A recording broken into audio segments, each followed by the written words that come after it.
दोस्तों, क्या आप जानते हैं एक समय धरती पर विशाल पर्वत जितने बड़े बड़े जीव जंतु रहा करते थे। दुनिया में ऐसे ऐसे पक्षी हुआ करते थे जो हाथी जैसे विशाल जानवर को अपने पंजे में दबोच कर उड़ा कर ले जाते थे। लेकिन बदलती दुनिया के साथ ये पक्षी, ये जीव जंतु विलुप्त हो गए। आज इन जीवों का कोई नामो निशान तक नहीं है। एक समय ऐसा हुआ करता था जब इस दुनिया पर डायनासोर्स का राज हुआ करता था। कहा जाता है कि डायनासोर अपने मुंह से आग उगलते थे, लेकिन जैसे जैसे दुनिया बदलती गई, डायनासोर का अस्तित्व खत्म होता गया और आज इस दुनिया में एक भी डायनासोर मौजूद नहीं है। प्राचीन काल में चारों तरफ जंगल ही जंगल हुआ करते थे और इन जंगलों में लाखों प्रकार की प्रजातियां पाई जाती थी। लेकिन मानव सभ्यता के अस्तित्व में आने के बाद धीरे धीरे जंगलों की कटाई होने लगी और आज हम उस मोड़ पर खड़े हैं जहां जंगलों का अस्तित्व खत्म होने की कगार पर है। ऐसे में हजारों जीव जंतुओं की प्रजातियां खत्म हो चुकी है और इसका जिम्मेदार कोई और नहीं बल्कि मानव है। तो दोस्तों, आज के वीडियो में हम ऐसे ही जीव जंतुओं के बारे में बात करेंगे जिनका अस्तित्व खत्म हो चुका है। जवान टाइगर। दोस्तों, आप सभी जानते हैं कि प्राचीन समय में शेर और बाघों की बहुत सारी प्रजातियां पाई जाती थी, लेकिन समय के साथ साथ लगभग सभी प्रजातियां विलुप्त होती गई और उन्हीं में से एक प्रजाति का नाम है जावान टाइगर।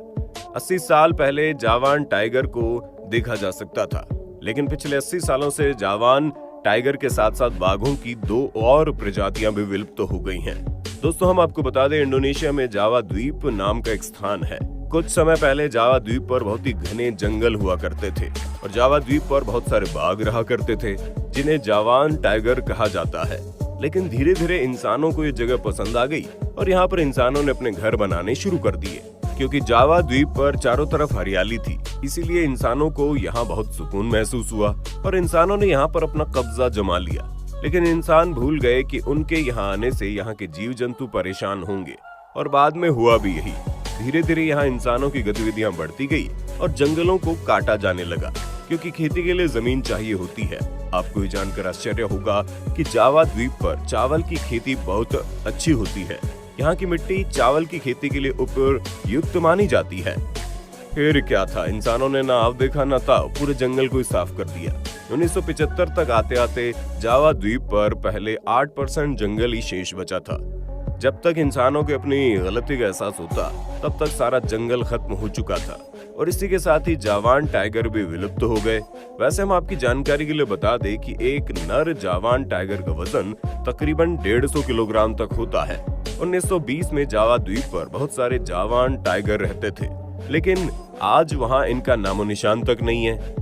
इसके साथ ही आपको ये जानकर आश्चर्य होगा कि जावा द्वीप पर 100 साल पहले हजारों की संख्या में जावान टाइगर मौजूद थे और जैसे ही इंसानों ने उनके एरिया में दखलंदाजी की, बाघों ने इंसानों पर हमला करना शुरू कर दिया और इस तरह कई इंसानों की मौत भी हो गई। इसी बात से परेशान होकर इंडोनेशिया सरकार ने बाकायदा फौज को बुलाकर सभी बाघों को जान से मारने का ऑर्डर दे दिया। और फिर क्या था, सिपाहियों ने अपनी बंदूक के दम पर एक एक करके सारे बाघों को मार दिया। 1984 में यहाँ पर आखिरी बार जावान टाइगर को देखा गया और जब ये खबर सेना को मिली तो उन्होंने सर्च ऑपरेशन चलाकर इस बाघ को भी गोली मार दी और इसके साथ ही इस धरती पर जावान टाइगर का अस्तित्व खत्म हो गया। सी काऊ। इस समुद्री जीव को देखने के बाद आप समझ ही गए होंगे कि इसका नाम सी काऊ क्यों रखा गया। इस समुद्री जीव को केवल कमांडर द्वीप पर ही देखा जा सकता था। आपकी जानकारी के लिए बता दें, कमांडर द्वीप रूस के पूर्वी हिस्से में मौजूद है। ये समुद्री जीव देखने में थोड़ा थोड़ा सील जैसा प्रतीत होता है, पर आपको ये जानकर आश्चर्य होगा कि एक सामान्य सी काऊ की लंबाई 30 फुट और वजन लगभग 10,000 किलो तक होता है, जो किसी हाथी से कम नहीं है। बड़ा आकार होने के बावजूद इस जीव को अपनी ताकत पर बिल्कुल भी घमंड नहीं था और ये बहुत ही शांत और शर्मीले स्वभाव के हुआ करते थे। शायद इसीलिए इनका नाम सी काऊ रखा गया।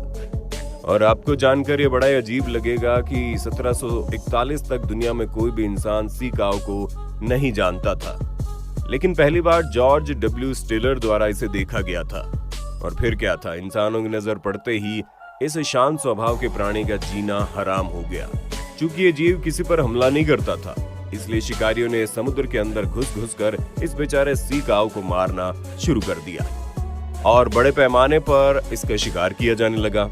दूर दूर से शिकारी समुद्र के रास्ते कमांडर द्वीप पर आते थे और इसे अपने जहाज में पकड़कर ले जाते थे। और ये जानकर आपका सर शर्म से झुक जाएगा कि महज 20 सालों के अंदर ही इंसानों ने इस प्राणी को विलुप्त कर दिया। 1741 के आसपास कमांडर द्वीप पर हजारों की संख्या में सीकाव रहते थे। 1768 आते आते कमांडर द्वीप पर एक भी सीकाव नहीं बचा। डोडो दोस्तों, 1 मीटर लंबा ये पक्षी दिखने में काफी मासूम लगता था। आपने इस पक्षी के बारे में शायद ही कभी सुना हो। दोस्तों, कहा जाता है जो लोग हद से ज्यादा सीधे होते हैं, लोग उन्हें तोड़ देते हैं। इस जीव के साथ भी यही हुआ। डोडो पक्षी हिंद महासागर के मॉरिशस नाम की जगह पर रहा करते थे। वैसे हम आपको बता दें, ये पक्षी उड़ नहीं पाता क्योंकि प्राकृतिक रूप से इसके पंख बहुत ही छोटे और कमजोर हुआ करते थे। और इतना ही नहीं, इसके वजन के हिसाब से इसके पैर भी बहुत कमजोर थे, इसलिए पक्षी ज्यादा तेजी से चल भी नहीं पाता था और अक्सर लड़खड़ा कर गिर जाता था। अब आप सोच रहे होंगे कि फिर तो कोई भी जानवर आसानी से इस पक्षी का शिकार कर लेता होगा, लेकिन दोस्तों अब आपको बता दें कि मॉरिशस पर प्राकृतिक रूप से कोई भी ऐसा जानवर या शिकारी नहीं हुआ करता था जो डोडो को नुकसान पहुंचा सके। इसीलिए मॉरिशस द्वीप पर इनका एक बहुत बड़ा हंसता खेलता परिवार हुआ करता था और इस द्वीप पर कोई भी इंसान नहीं पहुंच पाया था। लेकिन 17वीं शताब्दी की शुरुआत में पहली बार डच मॉरिशस द्वीप पर आए। दरअसल डच उस समय अपने जहाज पर पूरी दुनिया की सैर कर रहे थे। जब डच लोगों ने पहली बार मॉरिशस द्वीप पर डोडो पक्षी को देखा तो वो लोग हैरान रह गए, क्योंकि ये पक्षी ना तो ठीक से उड़ सकता था, ना ही ठीक से चल सकता था। इतना नहीं, डोडो पक्षी किसी से डरता भी नहीं था, क्योंकि उसने अपनी जिंदगी में कभी भी किसी शिकारी जानवर या इंसान को नहीं देखा था।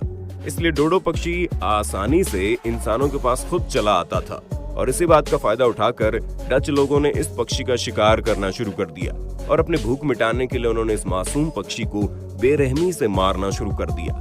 दरअसल पुर्तगाली भाषा में डोडो का अर्थ मूर्ख या बावला होता है और इसका नाम डोडो इसलिए रखा गया क्योंकि पक्षी खुद ब खुद इंसानों के पास आ जाता था, लेकिन क्योंकि उसे पता ही नहीं था कि इंसान कितने बेरहम होते हैं और देखते देखते डोडो पक्षी की पूरी प्रजाति इंसानों की भूख का शिकार हो गई।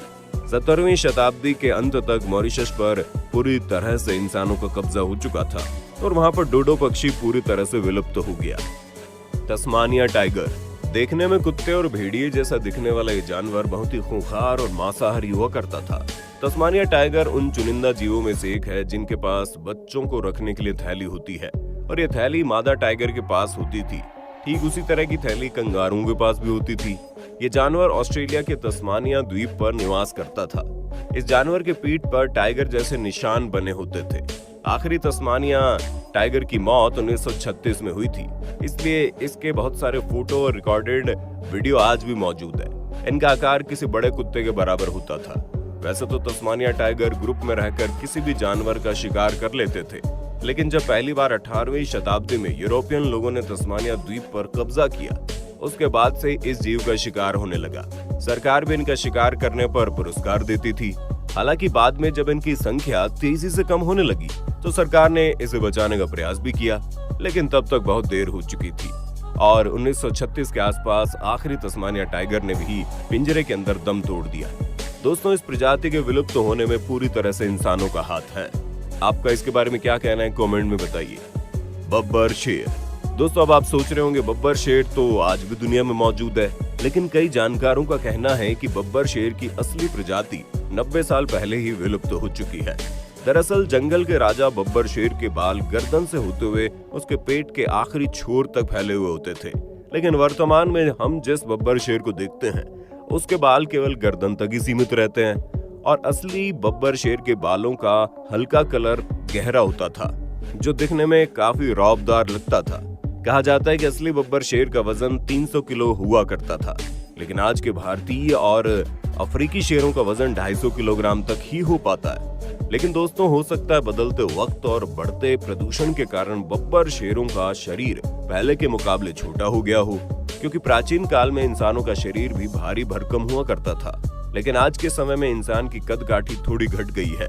खैर जो भी हो, लेकिन दुनिया में ऐसे हजारों जीव जंतु हैं जिनकी प्रजाति विलुप्त हो गई है या विलुप्त होने के कगार पर है। तो दोस्तों, आपको क्या लगता है, इसका असली जिम्मेदार कौन है? हमें कमेंट करके बताइए। और अगर आपको ये वीडियो पसंद आया हो तो वीडियो को लाइक और हमारे चैनल को सब्सक्राइब करना बिल्कुल मत भूलिए।